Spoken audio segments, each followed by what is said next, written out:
From Koh Lipe. Vi er ankommet til Koh Lipe, som er en thailandsk ø. Og vi tog hertil. Klokken den er hvad nu? 8 eller sådan noget, tror jeg. Jeg tror faktisk kun den er 7.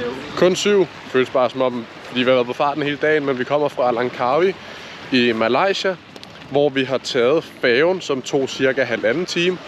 Rimelig smertefri færgetur. Vi sad sådan ret langt nede. Det føles mere som om man sad i et tog faktisk. Ja. Men man kan ikke rigtig se ud af lave. Der var vinduer, men vi kunne se himlen. Ja, præcis. Og kigge ud på vandet. Præcis. Jeg kunne godt, fordi jeg lige har et hoved højere. Men, eller er et hoved højere. Jeg har et hoved højere.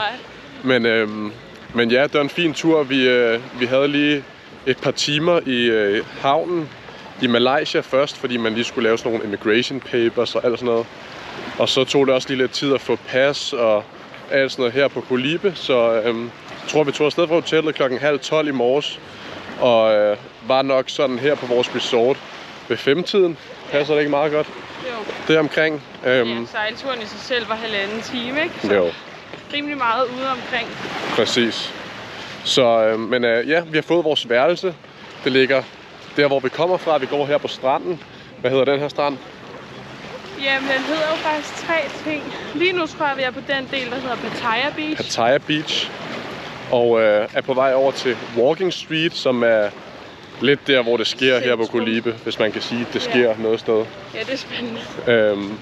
Så der er vi på vej over nu, og vi har lige fået noget beef basil, noget fried rice, og det er vi ikke blevet mæt af. Jeg er i hvert fald ikke blevet mæt. Så nu skal vi over se, hvad man ellers kan få, og ellers så tror jeg bare, at det bliver en kort tur, og måske køber lidt frugt, køber lidt chips, og så tilbage til hotellet lige og få slappet af, få pakket lidt ud. Vi har 3 nætter her på Koh Lipe, så vi tager den lige med ro i aften, ser en film, spiser lidt snacks, og så udforsker vi i morgen. Vi har ikke helt fundet ud af, hvad vi skal. Om vi tager over på en anden ø, der hedder Koh Adang, som ligger lige ved siden af her, eller om vi tager rundt her på øen, tager ud og leger en kajak. Vi må se, hvad der sker. Et eller andet. Det skal ikke være for planlagt det hele. Så der er bare søde hunde her. Ja, jeg har virkelig mange søde hunde. Og kæmpe forskel til Langkawi. Ja. Fordi der var hundene tydeligt syge og dårlige og tynde. Hvor her, der føler jeg sådan, det er stadig gadehunde, men halerne lovrer, de ser sundere ud. Og de hygger sig ud i vandet. Ja, det er lidt federe. Så, men ellers så fedt sted, vil jeg sige. Vi har fundet her lidt mere øparadis end Langkawi indtil videre. Helt vildt. Jeg er allerede helt vild med det her. Og så er thai-mennesker bare så søde. Det var de også med Malaysia. Ja. Så nu skal vi på Walking Street. Ses derhenne. Vi skal have sådan nogle dykkermasker. Ja, skal vi gå og kigge? Lad os kigge. Skal det være sådan noget her?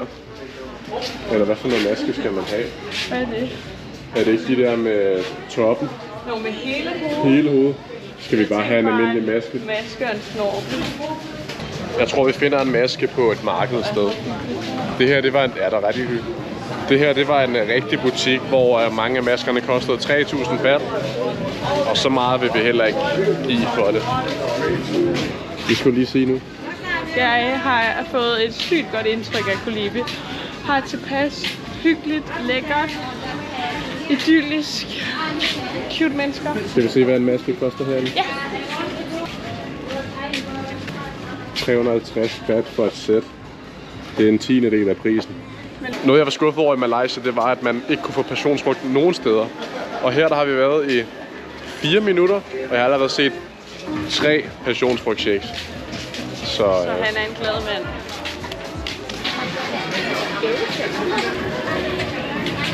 Så har vi fundet måske den 7. pandekagebod på vejen, og vi diskuterer lige om vi skal... 7. gang er lykkesgang.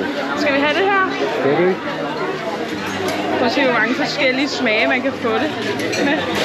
Det er sådan nogle firkantede pandekager.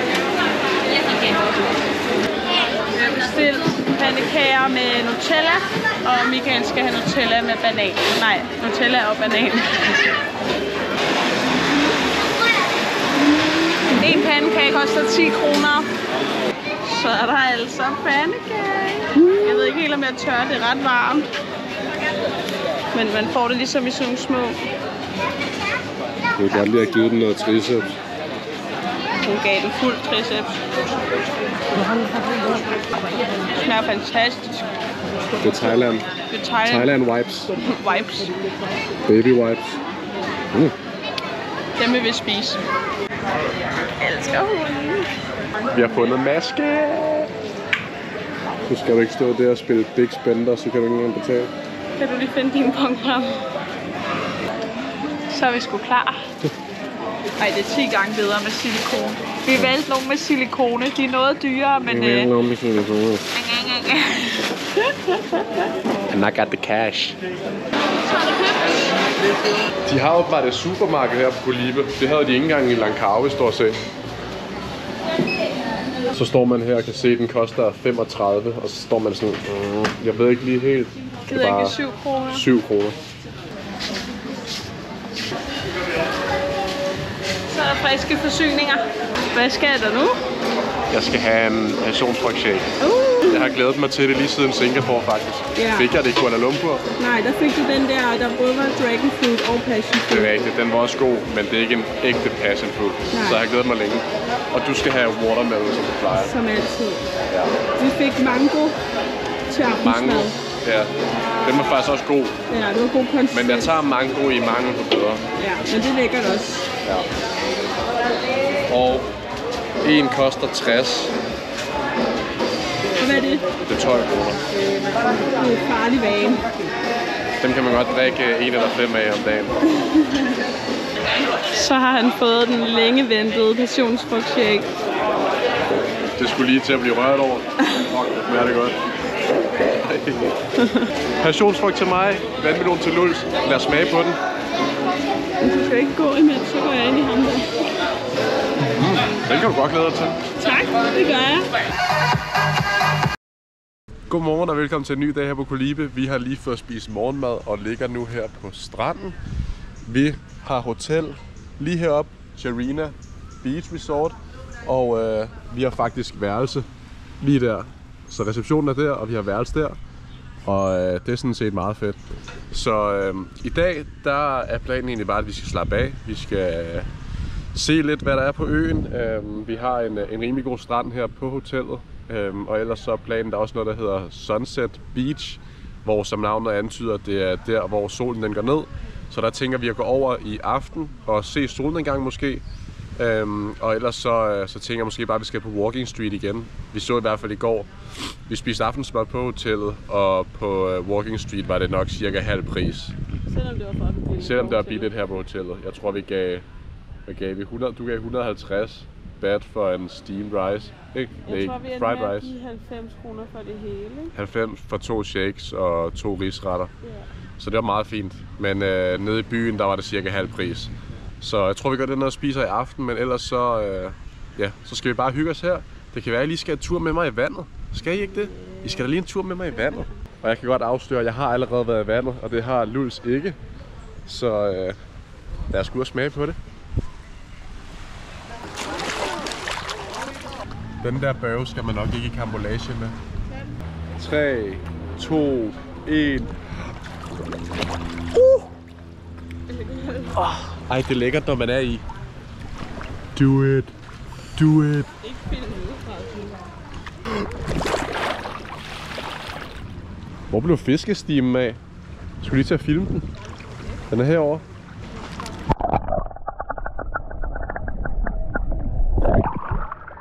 Damn. Hvordan vil du vurdere vandet på Kolibe fra 1 til 10? Flot. Men jeg håber, det bliver varmere.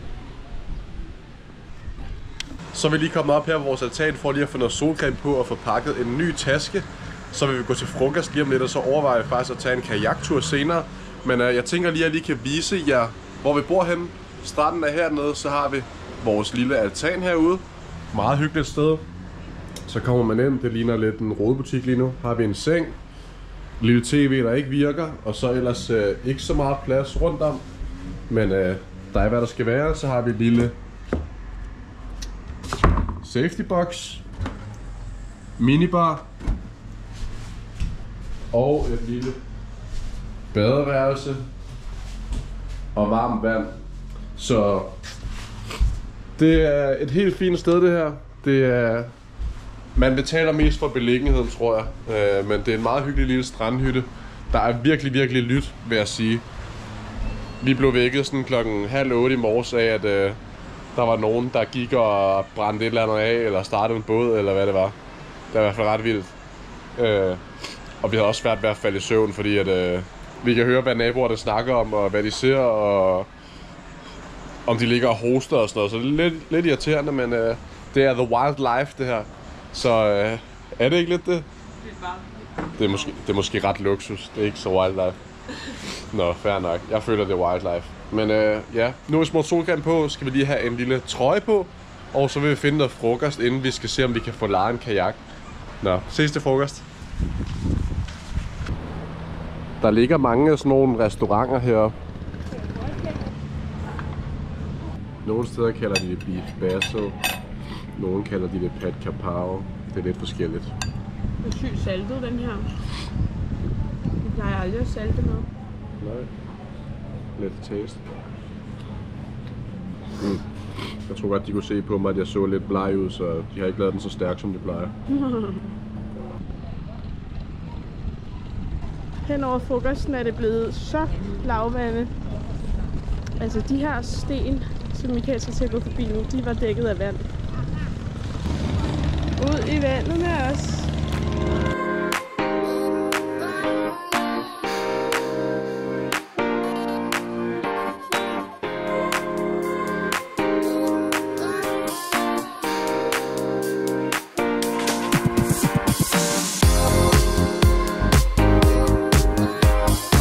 Vi startede klokken 3, og klokken er nu 3:30, har vi fundet ud af. Så de 5-10 minutter, jeg troede, det tog at padle hen, har nok nærmere taget 20 minutter. Men it is what it is. Det er sjovt, der er nogle flere bølger her. Jeg ved ikke, om det er, fordi vi er meget mere inde i en bugt det andet sted måske. Der er også meget dybere. Der bliver meget hurtigere dybt her. Ja, for det var faktisk blevet ret lavvandet der, hvor vi lå. Ja. Men vi så virkelig mange gopler på vejen. Ellers så havde vi lidt nogle mål om at gå ud og dykke lidt. Men der var virkelig, virkelig mange gopler, så det tror jeg ikke lige, vi orker. Og de var meget lange tråde. Ja. Meget lange tråde. Ja. Så. Sådan. Smooth.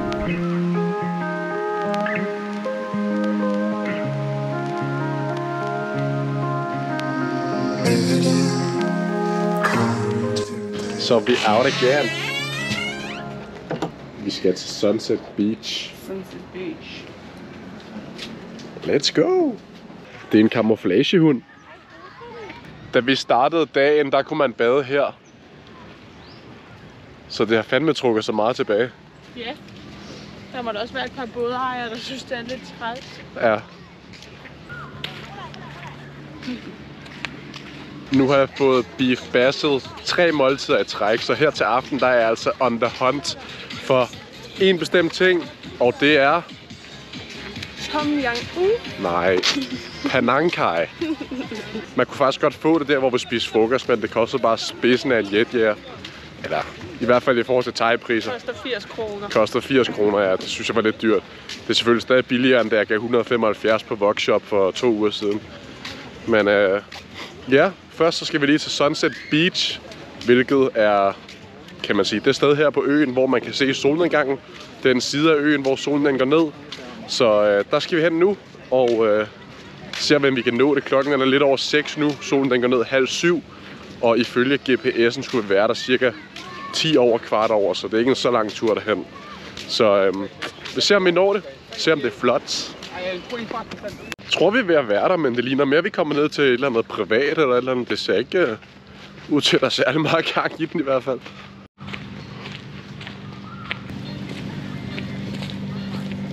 Altså det ser meget flot ud med solen og sådan noget der.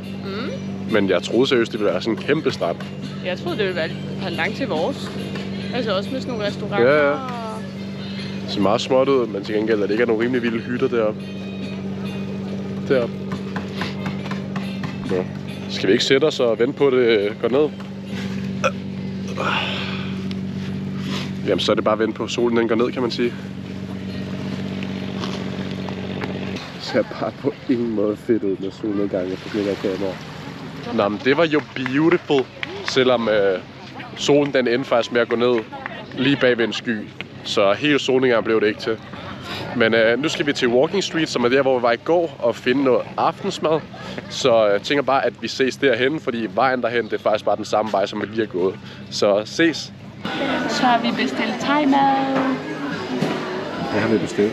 Jeg har bestilt en thai-suppe, der hedder Tom Yum med kylling, som plejer at være lidt stærk, men jeg har bedt om ikke at få den stærk, men jeg har også bestilt lidt ris til just in case, og nogle forårsruller, vi skal dele. Og du har bestilt panang thai. Det bliver lækkert. Og mango lassi. Mango lassi, og jeg har bestilt en jordbær banan lassi. Jeg har ikke smagt lassi før, så jeg glæder mig. Du smagte min i Singapore. Det kan jeg simpelthen ikke huske, der var jeg ikke vågen. Det var lige efter vi landede. Ja. Men det er tyk konsistens, så jeg forestiller mig bare sådan lidt milkshake. Det er lækkert. Lidt yoghurtet, mums. Jeg har fået min power shake. Og han har givet mig et matchende sugerør, det føler jeg er fedt. Det er fedt. Skal vi tror du får et gult sugerør? Jeg håber det. Det her bord er seriøst højt. Kan man se. Det er virkelig højt. Det giver en skulderskade at spise her. Det er fordi, de har en aftale med genboen, som er thai-massage. Så kan man lige gå over og få løsnet skuldrene bagefter.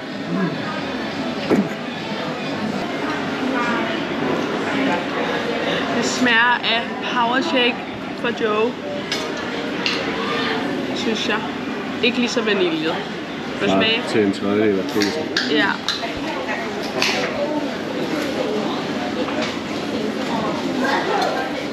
Det er lækkert. Det gør det. Og så en god creamy milkshake. God creamy. Så kom hele dynen. Panang, spring rolls, tom yum og min mango.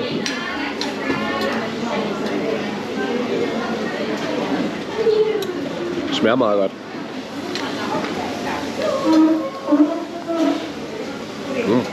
Jeg har lige smagt min panang, og det smager sindssygt.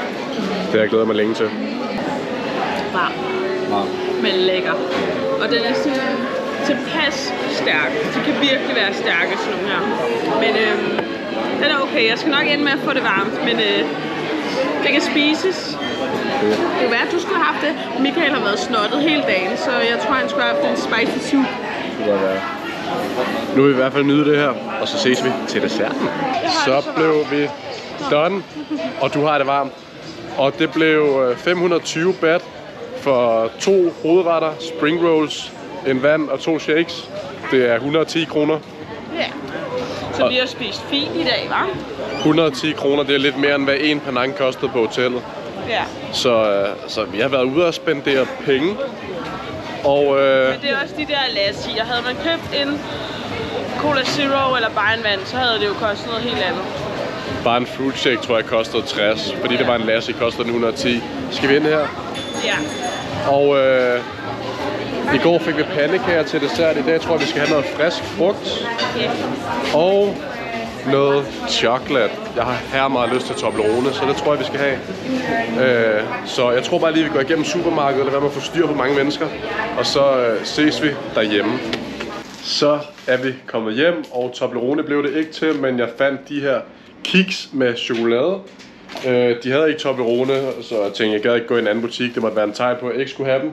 Og Sprite Zero, også golden. Så vi har også købt lidt vandmelon, så nu skal vi bare slappe af, se noget X-Factor. Og så skal vi op i morgen og over på en ø, der hedder Koh Adang. Så i morgen på Koh Adang skal jeg også glæde til at se, men ellers så vil vi bare slappe af herfra, se noget X-Factor og så sige godnat. Godnat!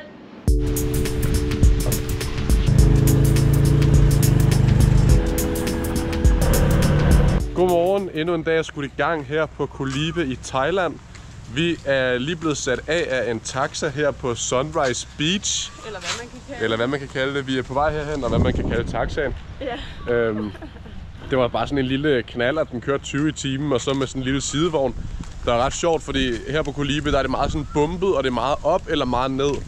Og på et tidspunkt, der kom vi sådan, hvor vi skulle køre op, og så halvvejs oppe, så gik den bare sådan i stå. Han kunne ikke komme. Så kunne han ikke komme videre. Så stoppede han lige, så bad han lige Louise om at gå lidt frem. Jeg skulle gå lidt tilbage. Så vendte han om og kørte hele vejen ned ad bakken igen, kørte lidt op ad den næste bakke.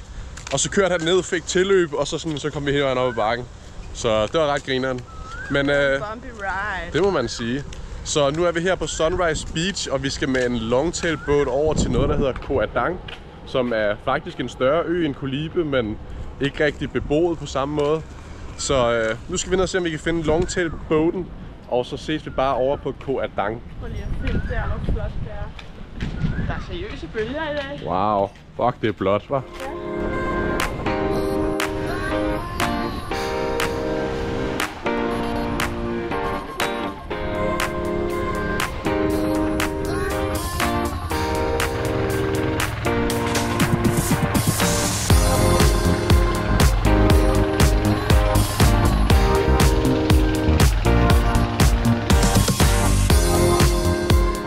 Så er vi ankommet. Så var vi sgu her. Godt soaked. Så kan man altså se hen til Koh Lipe, der ligger der.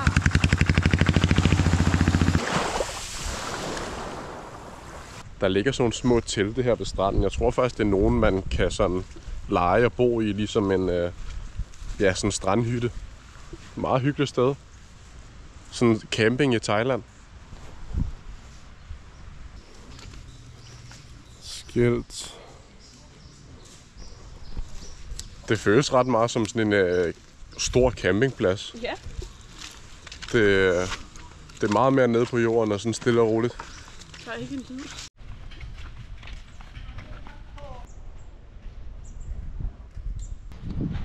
Shadow Cliff. Der ligger nogle forskellige viewpoints her på Koh Adang, og et af dem hedder Shadow Cliff. Og der stod lidt skilt til, at det var den her vej, så vi vil lige prøve at gå op og se. Vi har hørt, at det skulle tage 30 minutter cirka at komme derop, men vi ved ikke helt, hvordan vejen er. Vi har begge to badesandaler på, så vi tager lige et kig på det og ser, om vi kan komme derop. Stay tuned. Er det noget, man tør at sætte sine ankler og tæer på? Ja, ikke? Ja, ikke? Let's try it. Jeg tror, havet er virkelig lækkert, når man kommer ned igen herfra. Det er en crazy vej. Vi går stille og roligt. Jo. Det er en hjernedød vej op, det her.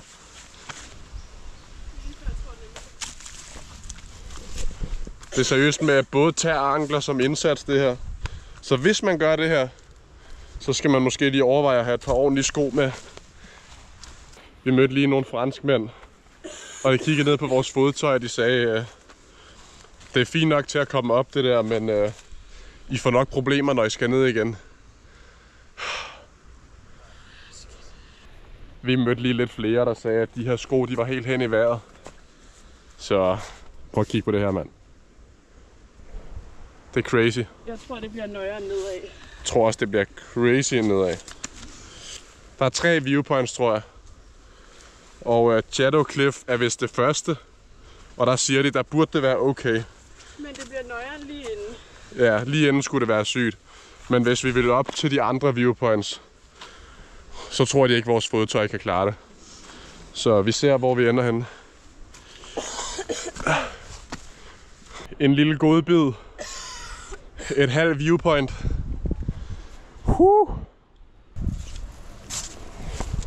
Det er lidt nøjeren, fordi ens fødder begynder at blive sådan svedige i klipklapperne.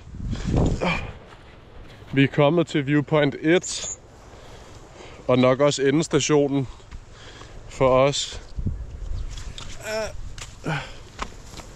Wow.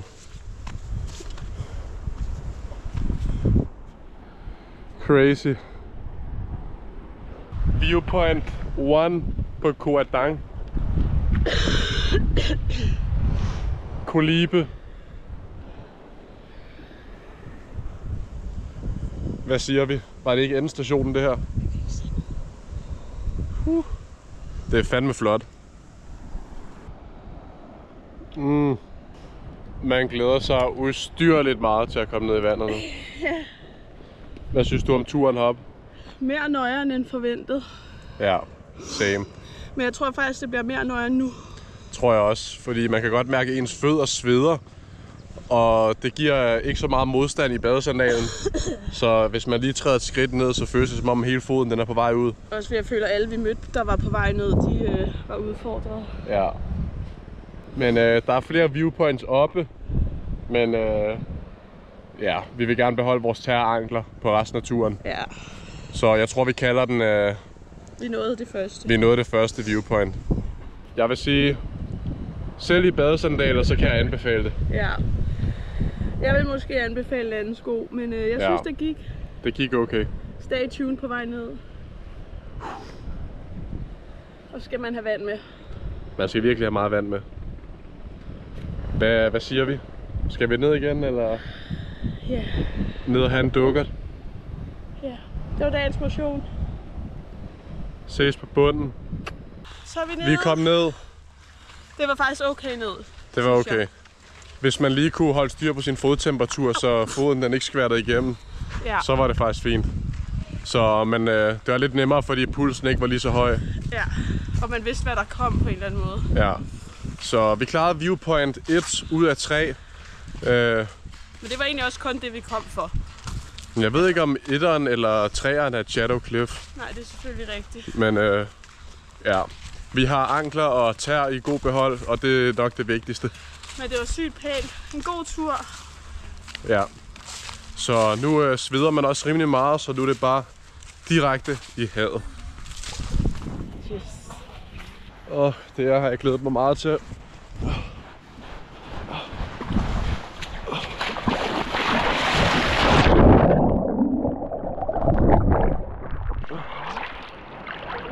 er dejligt.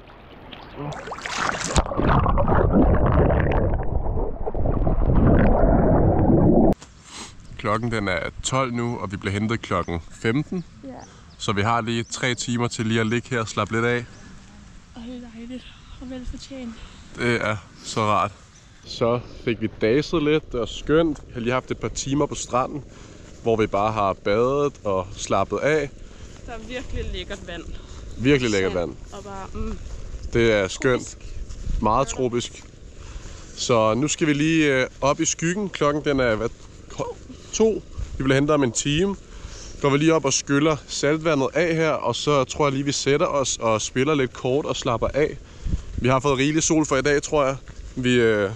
Det passer med, at vi ramte stranden lige til de varme timer. ja. Det bliver skygge for resten af dagen, og så vil vi spille lidt kort, inden vi bliver hentet. Så ses!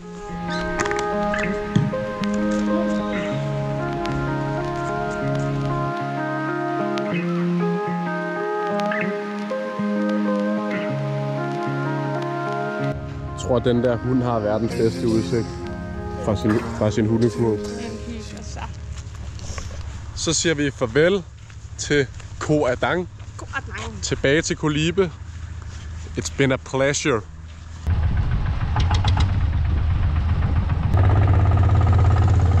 Så er vi kommet hjem fra Koh Adang, og vi har lige badet, slappet lidt af, arbejdet en lille smule, set lidt serie. Og nu skal vi have noget at spise. Klokken den er cirka 6:30, og vi skal bare over på Walking Street igen. Og tænker, jeg gider filme vejen derhen. I har set Walking Street, så tænker bare, at vi lige viser, hvad vi får i skrutten. Yes. Det obligatoriske Passion Fruit Review. Den ser lidt slåsejset ud. Ja. 7 ud af 10. Så fandt vi et sted, og maden er kommet, og vi skal begge have Penang. Og vi spiser det ikke helt på samme måde. Det er min version, og det er din version. Ja. Jeg ved ikke, hvem der har ret. Og selvfølgelig lidt spring rolls. Så fik vi spist vores Penang og spring rolls. Og det smagte ikke helt lige så godt som i går. Det smagte stadigvæk godt. Men den vi spiste på i går var bedre, synes jeg. Der var også hyggeligere. Her var der virkelig stress. Ja, præcis. Der var lidt mere ro på der, hvor vi spiste i går. Og Penangen var bedre, og shaken synes jeg også var bedre. Så nu går vi lige her. Det er vores sidste aften på Koh Lipe. Så nu går vi lige lidt mere rundt her på Walking Street. Og så tror jeg, vi slutter af med at købe noget chokolade. En sodavand. Og så skal vi hjem og se film. Og vi er færdige med Fast and Furious. Yep. Så må vi se, Om det er Marvel. om det er Marvel, vi starter på. Det er spændende, hvad det bliver til. Men Vi skal også tidligt op. vi skal tidligt op. Så jeg ved egentlig ikke, om vi bare skal runde Kolibe af, Jo. Det. tænker jeg. Så det var Kolibe for denne gang. 3 nætter. Det har været en fornøjelse. Ej, det er en mega fed. Det er Kongeø, kan klart anbefales at komme til Kolibe. Ja. Så ja, så tager vi videre i morgen klokken 8 skal vi være klar, hvor vi skal til Komuk. Og der kommer selvfølgelig en ny video. Så tak fordi I så med. Vi ses.